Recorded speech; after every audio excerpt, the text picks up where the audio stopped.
यार वैसे एक साल में कितनी साड़ियाँ रिजनेबल होती? माँ को लेके मजाक नहीं है।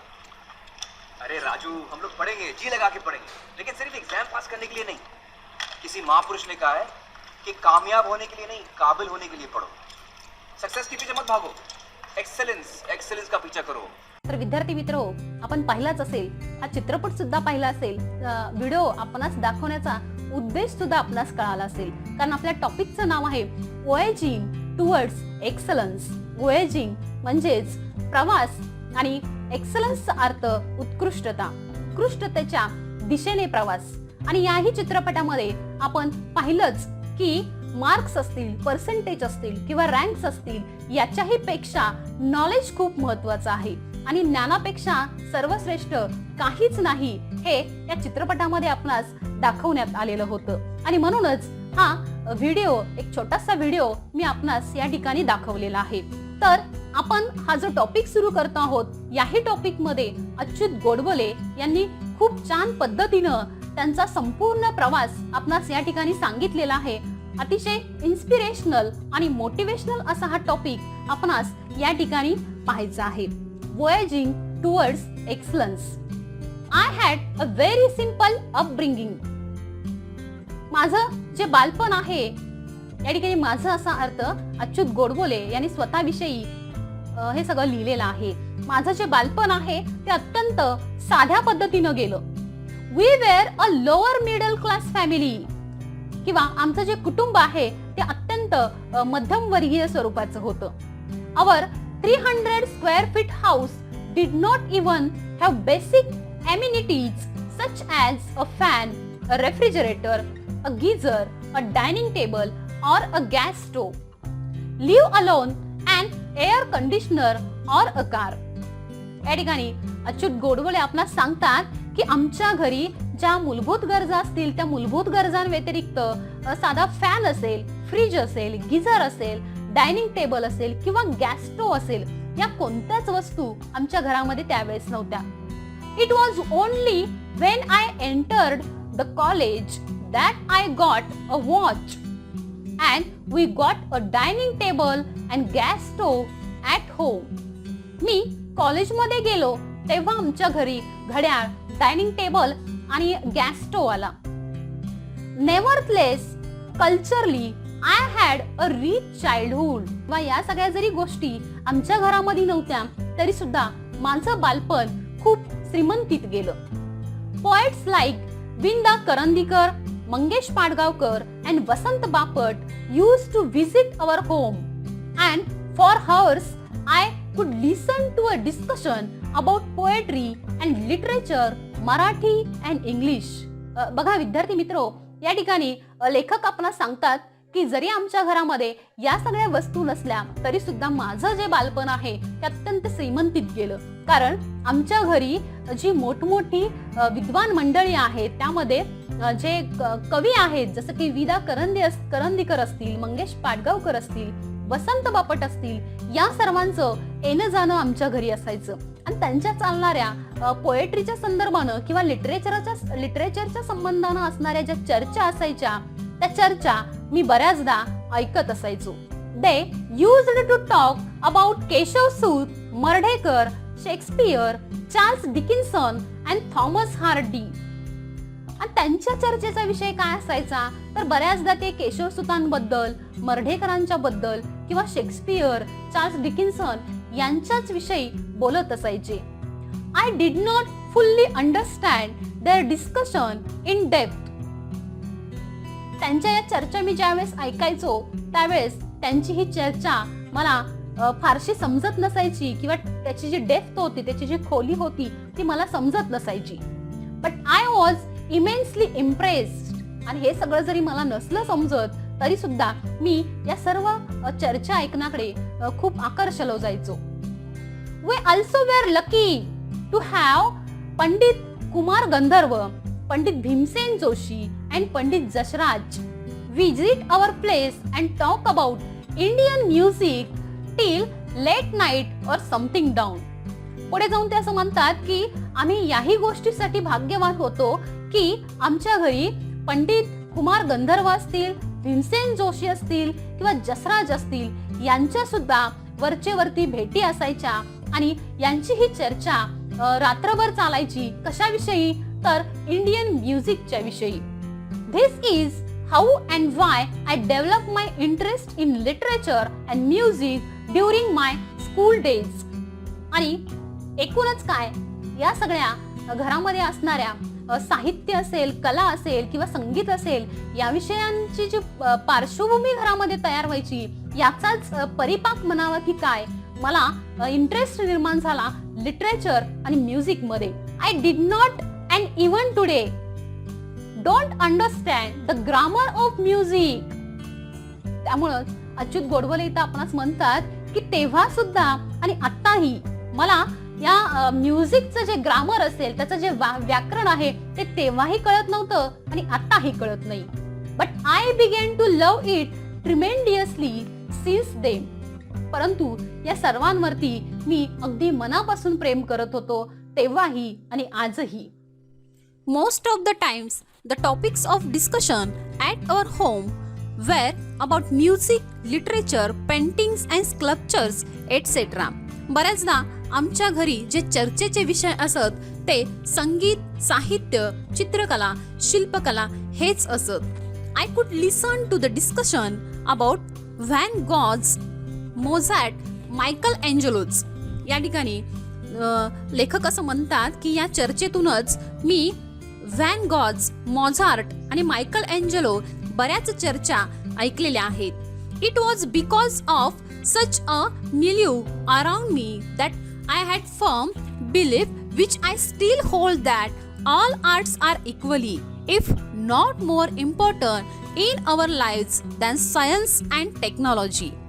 आणि या ठिकाणी ते असं म्हणतात की भोवतालच्या या कलासक्त वातावरणात मी वाढल्यामुळं विज्ञान किंवा तंत्रज्ञाना इतकेच या सर्व कलांचे देखील आपल्या आयुष्यामध्ये फार मोलाचे, महत्वाचे असे स्थान आहे, यावरती माझा तेव्हा आणि आता देखील तितकाच विश्वास आहे. I had learn from my childhood that money does not mean everything in life. आणि अगदी लहान असल्यापासूनच मी हे शिकलो होतो की आयुष्यात पैसा म्हणजे सर्व काही नाही. इट इज नेसेसरी, पैसा आवश्यक आहे, but if at all there is something which enriches our lives and puts meaning to our existence, it is the arts, music and literature. ते असं म्हणतात की पैसा म्हणजे सर्व काही नाही, हे मी अगदी लहानपणापासूनच शिकलो होतो. तो आवश्यक असतो, but if it all there is something which enriches our lives and puts meaning. ते म्हणतात की आपले आयुष्य समृद्ध करणारे आणि आपल्या संपूर्ण आयुष्याला अर्थ देणारे जर काही महत्वाचे असेल तर ते म्हणजे arts, music and literature. This is not to say that I did not like science or mathematics. याचा अर्थ असा नव्हता की मला विज्ञान किंवा गणित आवडत नव्हते. In fact I love this subject. खरं तर हे सर्व विषय मला खूप आवडीचे होते. However I did not study them only for scoring maximum marks in the examination. खरं तर उत्तम गुण मिळवण्यासाठी मी त्यांचा अभ्यास कधीच केला नाही. I used to study these subjects or any subject for that matter for the inherent beauty. त्या ठिकाणी म्हणतात की इतर विषयांचा किंवा या विषयांचा व इतर कोणत्याही विषयांचा अभ्यास मी फक्त स्कोरिंगसाठी केला नाही, तर त्यांचे जे उपजत सौंदर्य आहे ते उपजत सौंदर्य जाणून घेण्यासाठी या विषयांचा मी अभ्यास केला. I found Newton's law of motion beautiful and Pythagorean theorem elegant. ते म्हणतात की न्यूटनचा लॉ ऑफ मोशन मला खूप सुंदर वाटतो, तर पायथागोरसचा सिद्धांत सुद्धा मला तितकाच एलिगंट, आकर्षक वाटतो. I loved solving problems of physics and mathematics of the 9th standard when I was in the 7th. ते पुढे जाऊन असं म्हणतात की 7वीत असतानाच मला 9वी मध्ये असणाऱ्या भौतिकशास्त्र आणि गणिताचे प्रश्न सोडवायला खूप आवडत असे. I use to love problem solving and used to enjoy finding out most elegant method of solving them. ते म्हणतात की खरं तर ते सोडवण्यामध्ये किंवा हे जे प्रश्न आहेत ते प्रश्न सोडवण्यामध्ये मी खरोखरच गुंतून जात असे आणि प्रश्न सोडवायला मला आवडे, पण त्याहून जास्त ते सोडवण्याची सर्वात आकर्षक पद्धत जर कोणती असेल ती पद्धत शोधण्यामध्ये मला खूप मजा येत असे. Obviously, these problems were not a part of the curriculum, but I enjoy whole process. ते म्हणतात की अर्थात हे जे प्रश्न आहेत ते माझ्या अभ्यासक्रमाचा भाग नव्हते, पण तरीही त्या संपूर्ण प्रक्रियेचा आनंद मी घेत असे. This attitude of looking beyond marks or examinations and to seek joy in solving challenges problem helped me to develop a problem solving attitude which came handy when I appeared for my IIT entrance JEE, because this exam is completely based on your problem solving ability and this ability to think not only logically but quickly and rapidly. या ठिकाणी अच्युत गोडबोले असं सांगतात की प्रश्न सोडवायला किंवा ते प्रश्न सोडवण्यापेक्षा ते सोडवण्याची जी सर्वात आकर्षक पद्धती कोणती असेल हे शोधणं मला जास्त आवडीचं असे. आणि अर्थातच हे सगळं करत असताना गुण किंवा परीक्षांपलीकडे पाहण्याचा किंवा कोणत्याही आव्हानात्मक प्रश्नांचे निराकरण करण्यातला जो आनंद असे तो आनंद मला मिळत असे. आणि या सर्व स्वभावामुळेच मला प्रॉब्लेम सॉल्व्हिंग ॲटिट्यूड समस्या निवारण वृत्ती जोपासण्यास खूप मदत झाली. आणि या स्वभावाचा मला फायदा कधी झाला तर IIT प्रवेशासाठी जी परीक्षा असते त्या परीक्षेसाठी मला हा माझा स्वभाव उपयोगी पडला. कारण ही परीक्षा पूर्णपणे आपली समस्या सोडवण्याची क्षमता केवळ तार्किकच नव्हे तर ती जलद आणि वेगाने विचार करण्याच्या क्षमतेवर देखील आधारित असते. आणि एकूणच या सर्व स्वभावामुळे मला या परीक्षेमध्ये त्याचा खूपच फायदा झाला. I scored 100% marks in mathematics in almost all the examinations that I appeared from my first standard until IIT, barring only a few times. इयत्ता पहिलीपासून ते IIT पर्यंत काही अपवाद वगळता जवळपास सर्वच परीक्षांमध्ये मी गणितामध्ये 100% गुण मिळवले होते. I stood 16th in the SSC board. At that time, the examination was for the whole of Maharashtra, including Nagpur. इतकंच नाही तर SSC परीक्षेत मी बोर्डामध्ये 16वा आलो होतो. आणि त्यावेळी ही जी परीक्षा आहे तर ती परीक्षा संपूर्ण महाराष्ट्रात नागपूरसह घेतली जायची. I stood first in the university in all subjects put together. आणि सर्वच विषयात विद्यापीठात प्रथम क्रमांक मिळवला होता. Those days you could get an admission into IIT without the entrance test JEE if you had secured the first rank in the university. आणि ते असं म्हणतात की जर तुम्ही विद्यापीठामध्ये प्रथम क्रमांकावर आला असाल तर तुम्हाला प्रवेश परीक्षेशिवाय म्हणजेच IIT साठी आवश्यक असणारी जी JEE परीक्षा आहे ती न देता सुद्धा ऍडमिशन्स प्रवेश मिळू शकत असत. Therefore, I did not have to appear for the entrance test to get the admission into IIT. But nobody in Solapur told me about it. For I doubt if anybody in Solapur even knew about this rule. Therefore, I appeared for the entrance examination and secured a very good rank in the same. ते असं म्हणतात की या परीक्षेशिवाय जरी प्रवेश मिळू शकत असे तरी सुद्धा त्यामुळेच मला या IIT प्रवेश घेण्यासाठी त्या परीक्षेला बसण्याची काहीही गरज नव्हती. परंतु सोलापुरातील कुणीही मला त्याबद्दल सांगितले नाही, कारण सोलापुरातील कोणालाही या नियमामधील माहितीच नव्हती.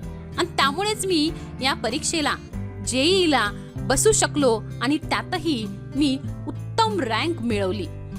I was quite happy getting into IIT, but my joy was short-lived. मी ज्यावेळेस IIT मध्ये मला प्रवेश मिळाला तेव्हा खूप खुश होतो, परंतु माझा जो आनंद आहे तो आनंद फार काळ नाही टिकून राहिला. At Solapur, I had not seen any building which was more than 3-storied. ते सांगतात की सोलापूरमध्ये मी ज्यावेळेस राहत होतो त्यावेळेस 3 मजल्यापेक्षा जास्त उंच इमारत मी पाहिली नव्हती. Mumbai however was full of skyscrapers. आणि ते म्हणतात की ज्यावेळेस मी मुंबईमध्ये आलो त्यावेळेस मुंबईत असणाऱ्या या गगनचुंबी इमारती पाहिल्यानंतर मी खूप भारावून जात असे. At IIT, most of the students and professors used to converse in English, whereas my English was very poor. ते सांगतात की ज्यावेळेस मी मुंबईमध्ये इथं प्रवेश घेतला त्यावेळेस जे बऱ्यापैकी विद्यार्थी असतील किंवा प्रोफेसर्स असतील ते संभाषणासाठी कोणत्या भाषेचा वापर करत होते तर इंग्रजी. And my English was very poor. आणि माझं इंग्लिश बऱ्यापैकी होतं. I had my entire education in Marathi. कारण आतापर्यंत संपूर्ण शिक्षण मी मराठीमध्येच घेतलं होतं. My spoken English was quite pathetic. Not only I did have a very weak vocabulary, but my pronunciation also was terrible and my construction of English sentences very awkward to say the least. ते सांगतात की माझं इंग्रजी फारसं चांगलं नव्हतं. माझं शब्दसंपत्ती असेल किंवा शब्दांचं जे उच्चारण होतं तेही चांगलं नव्हतं. ड्यू टू ऑल दीज आणि या सर्व कारणांमुळं I was feeling quite lonely and terrified. Mumbai in general and IIT in particular. आणि या इंग्रजी विषयाची त्यांना असलेली जी भीती होती किंवा इंग्रजीमध्ये आपणास बोलता येत नाही हा जो त्यांच्या मनामध्ये असणारा न्यूनगंड होता त्याचमुळं ते सांगतात की I was feeling quite lonely and terrified. मला आता मुंबईमध्ये विशेषतः या IIT मध्ये एकटं वाटू लागलं, भीतीदायक वाटू लागलं. I had developed an inferiority complex and wanted to run away from IIT and even Mumbai. आणि काही क्षणाला माझ्या मनामध्ये असे विचार यायला लागले की आपण या IITतली नोकरी आणि मुंबईतला हा आपला प्रवास सुद्धा इथंच थांबावा आणि इथून सरळ सोलापूरला पुन्हा माघारी परतावं. तर अशा पद्धतीनं इंग्रजी विषयाची असणारी जी भीती आहे किंवा त्या विषयामध्ये आपणास अस्खलितपणे बोलता येत नाही हा असणारा एक प्रकारचा न्यूनगंड आहे. आणि या न्यूनगंडामुळे लेखकाला कोणत्या गोष्टींना सामोरं जावं लागलं आणि या गोष्टीवरती मात करण्यासाठी कशा पद्धतीनं त्यांनी इंग्रजीवरती प्रभुत्व मिळवलं हे आपण पुढच्या पार्ट 3 मध्ये पाहणार आहोत. So students, thank you for watching my video.